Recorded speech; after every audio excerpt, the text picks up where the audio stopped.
Hey guys, and welcome back to Culture Boys show, where two guys just want to have a chat. Once again, joined by Sam. Pepe's still gone, and this is the last part of live action adaptations. Let's get into it. Should we move on to something, our final thing, which, we're both excited for, but also dreading in many ways? Yes, we should. So, the One Piece series. Right, okay, so I think they'll get locations and things fine. Boats and whatever, right? I'm worried about characters, mostly. Right, so I want to see quickly how many episodes they're planning. It is 10, like I thought. Okay, I'll talk about that later. But yes, like, the characters, I agree. Just before we watched this, I watched the Core 5 reintroduction to the characters. Okay. I think, from what I've seen, the guy who plays Usopp, he looks the part, but then he did like a little weird taster in his like little video clip thing, and I was like, I hope that's not how you're playing Usopp. Okay.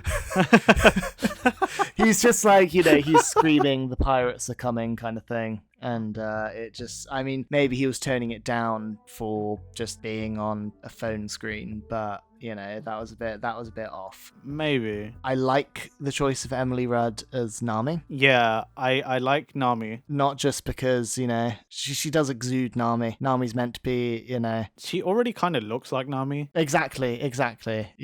Attractive redhead, like, that's Nami all over, right? Yeah, that's fine. And like, I'm not too, honestly, even as a One Piece fan, I really hope that they don't try to CGI proportions. I don't care if they don't look like exactly the way they do in the manga and anime. No, I don't think they will. It's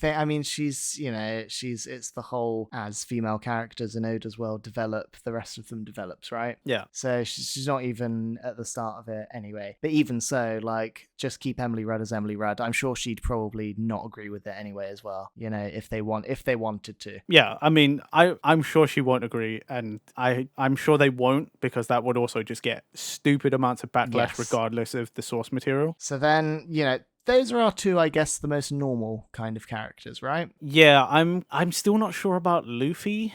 So my main issue with any iteration of Luffy, right? So Luffy, funnily enough, the guy has started a TikTok account. Oh, okay. And I've seen just a few things of him. He's not showing what he's playing as Luffy kind of thing, but Luffy is meant to be Brazilian, basically. Okay. And I think the guy's from a Latin American-y country. Okay. Which I think does suit him. I think he does have a good energy for Luffy. I will agree with that. I think Luffy for out of anyone is probably going to be the hardest person to portray. Yeah. Because Luffy his personality is quite difficult to... Well, it's because he's often a more exuberant and like larger than life character. Yes. So I was really thinking about, towards what I believe is going to be the end of the first season, and with Arlong Park, I've very much been thinking about the scene of, how Oda draws the eyes when they get really serious, of just like the two semicircular lines with then the dot in the middle. Yeah, like seeing him that serious, I'm intrigued about. Yeah. But my main gripe with Luffy, I think the actor could surprise us and he could do quite well because he does have a good energy about him. But my main issue is that look at every Fantastic Four film, right? Yeah, that's what I was thinking. Look at anything like that. Stretching and body stretching and limb stretching is one of the hardest things to make look natural in a live action setting. Yeah. And I'm really worried about how they do it. Even Lust in FMA, even though that was a black object, because she was wearing gloves, like that still looked kind of... Just her fingernails coming out, yeah. So it's gonna... Yeah, that looked kind of weird. Yeah, so you'd hope that maybe a lot of the budget has gone towards making that look as authentic as possible. Well, it'd have to, right? Because otherwise... He's the main character, right? Yeah. But it's gonna be an interesting one, and I hope they don't toned down Luffy using these abilities. Like, I mean, Gum Gum Balloon in live action is going to be very interesting to see. I feel like that's going to be quite disturbing, but I'd still like to see it. Sanji, I'm not sure of at the minute either. To me, from what I've seen, I think they've got Sanji and Zoro's actors potentially the wrong way round. As in, the build of the guy who's playing Sanji, he's so much more heavy set than Sanji is in terms of like muscular and broadness, and that's more reminiscent to me of Zoro. Yeah. Whereas the guy who plays Zoro, in terms of his hair and his build, looks more like how I would imagine Sanji. So I'm torn there, but you know, I'm intrigued to see what they'll do. Like, you know, he's got naturally green hair, right? Natural green hair is going to be a really weird one to see. Yeah, I mean, like, I had to quickly look it up, like the cast, and the picture that they've chosen. Oh wow, that's who it is. Sam, guess what? What? The guy who played Enishi in Rurouni Kenshin the final is Zoro. No. Yeah. He was pretty good. Wait, live action Zoro? I thought he was an American guy. Not according to this article. I'm very... Right, so we've got Inaki Godoy. Oh no, yeah, it's Makenyu. Yeah, Makenyu Arata. Well, maybe the guy is Japanese American. That could do it. Probably. If it really is him, which I believe it is, yeah, that would be fine. He'd be a pretty sick Zoro because he used the sword in Kenshin and it was pretty good. We just need to shove a sword in his mouth now. I don't know that dude's gonna have a big enough draw for that. He looked like he had quite a small mouth. Yeah, well. That is not a sentence I ever thought would ever come out of my mouth. So, would you like to hear my thoughts of exactly how it's going to play out? Yes, I have been looking forward to this. So we've got 10 episodes, and I've said this to Pepe, and Pepe doesn't like it, but can see it. So, episode 1, let me take you on this journey. We're assuming these episodes are like 45 minutes to an hour long, right? Okay, yep. So, episode 1 is both Romance Dawn and Zoro. Luffy recruiting Zoro. That's episode 1. Yep, makes sense. Episode 2 is Buggy the Clown and meeting Nami. My favorite character, yes, Buggy the Clown. Cool, I'm down. Episode 3 is Usopp. Yep. Episode 4 is the Bharati, so Sanji. Yep, Sanji, yep. Then we move to, like, Pepe thinks some of these should be longer, but I'm sorry, they're going to be singular episodes. They just are. Yeah, they will be. Then our arc, when we finally have all 4 of them, I'm just trying to think in my head, who do we go on to next? I had this. I'm literally going to get One Piece arcs in order. So we just... yeah, because you just said we found Sanji. Yes. So we move on there to... sorry, I am literally confusing myself here because there are so many arcs to remember. Sorry. Yes. So... I'm actually going to give 2 episodes to Orange Town. No, to Syrup Village, sorry. I'm going to have 2 episodes to Syrup Village and 2 episodes to Bharati. So that brings us up to 6 episodes altogether. Makes sense. Final 4 episodes, and the only reason I think we're going up to Arlong and not going into Logtown is because we haven't had anyone confirmed for Smoker yet. Yes. So the final 4 episodes, and it will be the longest sort of arc in it, are going to all belong to Arlong Park and that entire arc there. And we will end with them taking Nami with them and the 5 of them being on the Going Merry. That's how I think we're going to fully play out. Yeah, you know what? I can't find any fault with any of that. That's a solid breakdown. Pepe just wants them to be longer, but the second Arlong got confirmed, I was like, well, Arlong's our endgame villain there for this first season. Yeah. Now, here's an interesting fact. I don't know if you've seen this, but Jamie Lee Curtis, she is a huge fan of One Piece. Okay. Which I had no idea. So she was asked in a recent interview if she would ever want any involvement with the live action, and she said, oh my god, absolutely yes. And they were like, who would you want to play in it? Ooh. And she goes, well, I'm quite old now. And she said, but there's one person I think I'd be perfect for. And the interviewer was like, who? And she said, I think I'd be great for Dr. Kureha. Oh my god. How good would that be? If we get a season 2, we get to Drum Island, and we we have Jamie Lee Curtis coming in as Kureha. Oh my day, that'd be. Oh my god, that is perfect. I know, right? And yeah, the fact that she's already said that she would do it and she would love to do it, like that would be big for them. If it did well, Holy that would be shit. big for them. Dude, that'd be the reason a lot of people end up going to watch season 2. I mean, I still would be very apprehensive and terrified about a live action Chopper, but if they did Chopper in the way they did live action Pikachu, it might actually be okay. Yeah, actually saying that yeah, that's a good point. As long as they went the Detective Pikachu route. Yeah, if he's not done like too cartoony looking and he's more done like slightly more realistic version. Semi-realistic, yeah. But you know, that is the worry, I guess, when it comes to Oda's drawings and caricatures being translated into a live action format. Like, a lot of them are very odd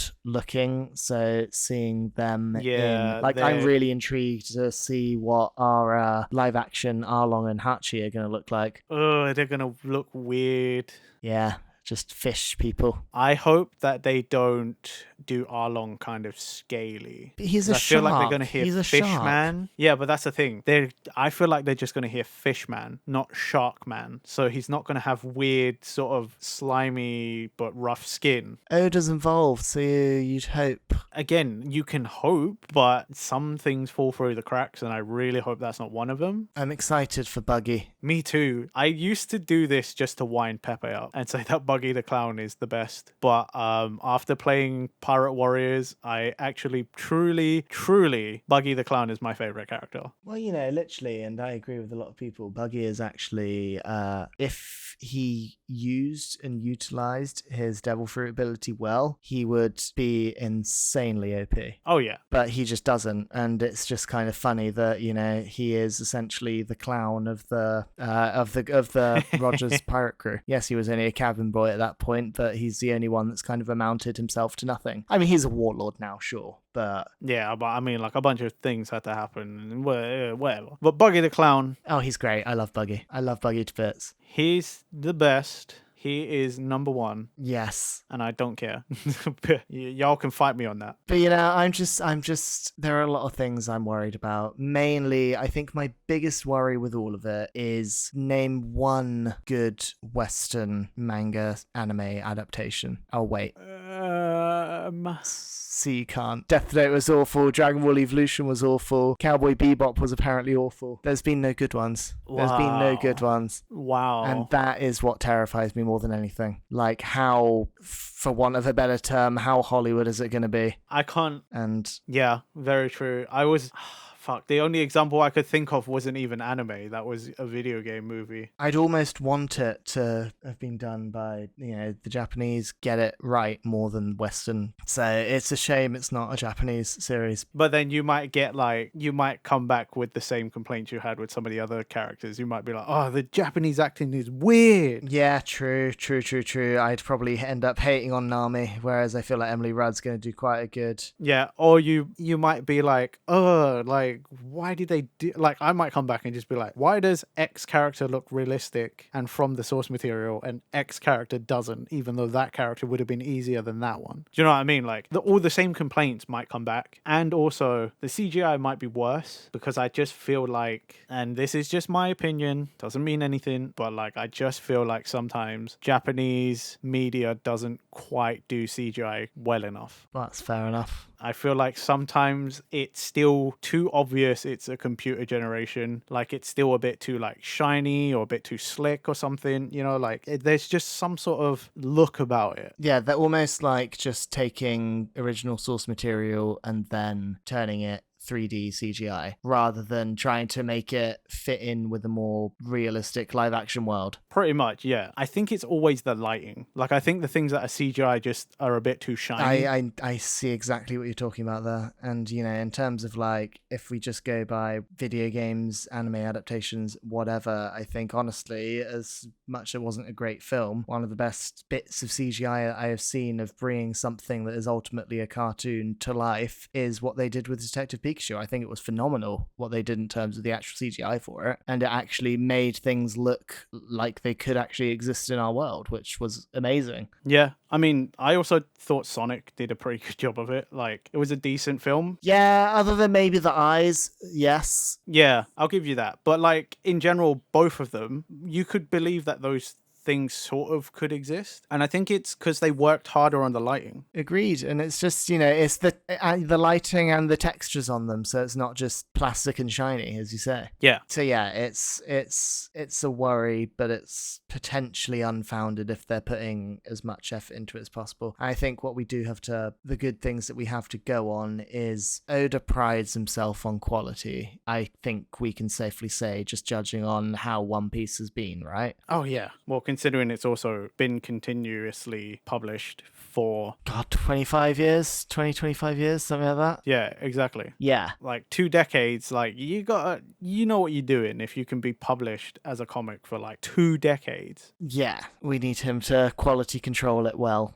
When they did the first announcement and then they showed the cast, like shortly after, Oda did like put out a pretty like hyped message, and he was like, it is pretty good. So from what he saw, he said it looked pretty good. So I have faith in Oda at least. So that's something. It's just, I guess, being, there's the influence of, being working in the media and stuff myself. It's the influence of others saying, oh, well, sorry, Oda-san, like, I don't think this would particularly work well on screen, so we're going to have to do it like this, and that detracts from things. I know, it is the too many cooks thing, isn't it? Like, yeah, so here there'll be outside influences saying, okay, I appreciate that, but let's do it like this instead, and he's not going to have final say, Yeah. But I'm going to give it benefit of the doubt, and I'm very, very intrigued to see where it goes. And as we say, like, the sets look incredible. At least they've really, really tried there. Yeah. And let's hope the actors do it justice. Like, on the plus side, a lot of the actors are of the age that they should be, because it is a group of young pirates setting out. Yeah. I mean, Emily Rudd's 29, so that's not the 16 years old that Nami's meant to be, but c'est la vie. That's standard these days, right? That's pretty normal for Hollywood, yeah. Exactly. Oh, every 19-year-old you see on screen, unless they actually show you that they're 19, they are probably in their mid-20s. Let's have a look. Inaki Gadoi, how old is he? Inaki Gadoi age. How old is the guy playing Luffy? He is 18. Oh, that's pretty close. Like, what, Luffy's supposed to be like 17 when he sets out? So Emily Rudd is 29, Taz Skylar Sanji is 26, McKenya is 25. Oh, that's fine, dude. How old is Jacob Romero Gibson? I'm just intrigued. At least we don't have a bunch of 40-year-olds playing them. Jacob Romero Gibson is 26. Oh, dude. Yeah, we'll be fine. Yeah. Cast-wise. Like, yeah, I'm going to stay optimistic. I think I'd rather hope that it's good, and go in there with good faith rather than already defeating myself. Yeah. I think I'm just going to throw it out there now. I think what would be really fun is when we do get a release date of it, the 3 of us should work out either us going to Pepe's or you guys coming down to mine or something like that, and we watch and binge it together. I think that would be fun. I think that would be amazing. And I think, there's no one else that would do that with me. So... and we're all die-hard One Piece fans, right? So yeah, and to be fair, a little behind the scenes, I threw out the idea one time to Pepe about doing it with you for this session, like for these records. He straight up said to me, "You can't do that. I want to be involved. I want to be there when we do One Piece live action." And I was like, "All right, okay." I mean, it's entirely fair enough. That's literally the first time in Cultured Boys history that one of us has basically straight up been like, you can't do that. I mean, it's fair. I understand, I mean, it is his favorite series of all time. Oh yeah, Pepe got me into One Piece, by the way, everyone. I believe over the course of a year or so at uni, I went to uni with Pepe. Pepe also got me into One Piece.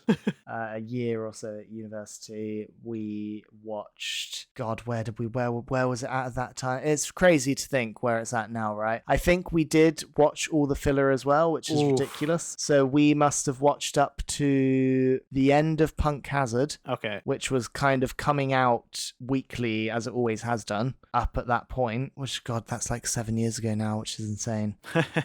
But we watched all the way up to the end of Punk Hazard in the space of about 4, 5, 6 months. That's how much there was to do at uni. We just watched One Piece all the time. And then I stopped watching it and I started reading it as well instead. You could say that about anyone's uni experience, though. I also did a lot of not uni when I was at uni. Like, Oh yeah, I swear like 75% of uni life was watching TV in my dorm room. I mean, like most of that was me reading manga in lectures. Yep, fair. Funny enough, probably One Piece, because I started One Piece at the end of sixth form, roughly, and I was reading it during uni. I actually started, so obviously I'm still reading it weekly, but I actually started, because I've obviously only ever watched it, so I started reading it, I'm going to say about 5 weeks ago, and I'm already on Marineford. Wow. Yeah, I'm just very much enjoying reading it. It's a great read. It is a great read. And it's just, you know, there's so many things now, knowing what I do about One Piece and having watched it, having read it, this, that, the other, that I am picking up on that I don't think you would have picked up in, you know, a first read through. Yeah. Which actually makes me think I'm not going to get into it now because, you know, there's a lot I could talk about with it and it's a bit late and I would quite like Pepe to be here. But if you'll have me back at any time,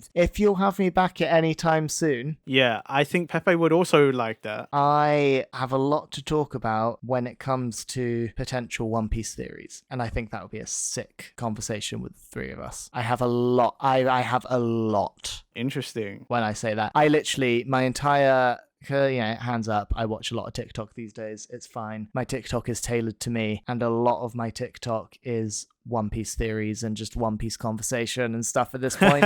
And, you know, that watching Fair that enough. alongside reading it, I'm then picking up on extra things as well. And I've even said a few of these things to Pepe, and Pepe's just like, oh my God, that's like, whoa. Interesting. Well, all I'll say is note these things down. I'm definitely going to put a One Piece episode down on the docket. Do it. And we'll hash that out. But yeah, I guess like Sam said, it's pretty late and we've been chatting for a while, and this could literally, me and Sam talking about One Piece or other shonen franchises, this could go on forever. Sam could easily be a cultured boy himself with us. I'm the honorary third member. You are. Like, if one of us were to ever like exit, you'd be the next in line. Or like if we ever picked up a third person for whatever reason, a third host, you'd easily be the next person. But anyway, Sam, I don't want to end this episode without people knowing where they can find you, because Sam, whilst a friend of the channel, you know, friend of the show, Sam also does stuff online. So Sam, please tell the people where they can find you. Bless you.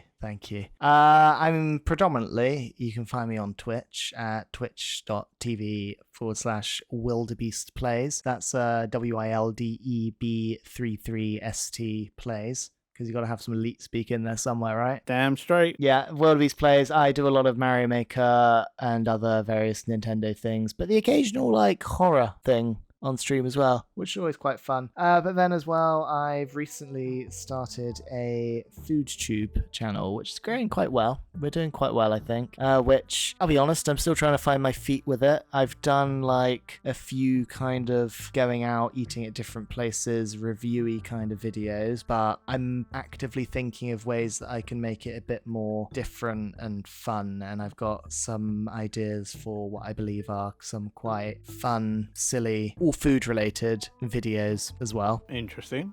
Which you can literally find me on youtube.com/The Wilder Side. You hear that, people? Custom URL. Yeah, we don't even have that. We're gonna get you there, Nate. We're gonna get you there. One day. Absolutely. All of these will also be in the description. Huge thank you for having me, as always. If you, for whatever reason, you can't find it in the description, go to our channel. Sam is also featured on our channel as friend of the show. Both channels. We will link Twitch as well. But yeah, guys, thanks for listening. Don't forget to like, favorite, subscribe, leave us a comment. What did you think? Did you watch any of these movies? And don't forget to hit the bell button to get notified when all our videos come out. And check us out on podcast platforms. We have the links in the description as well. So from me, Nate of the Cultured Boys, I will catch you next time. See ya. Bye, guys.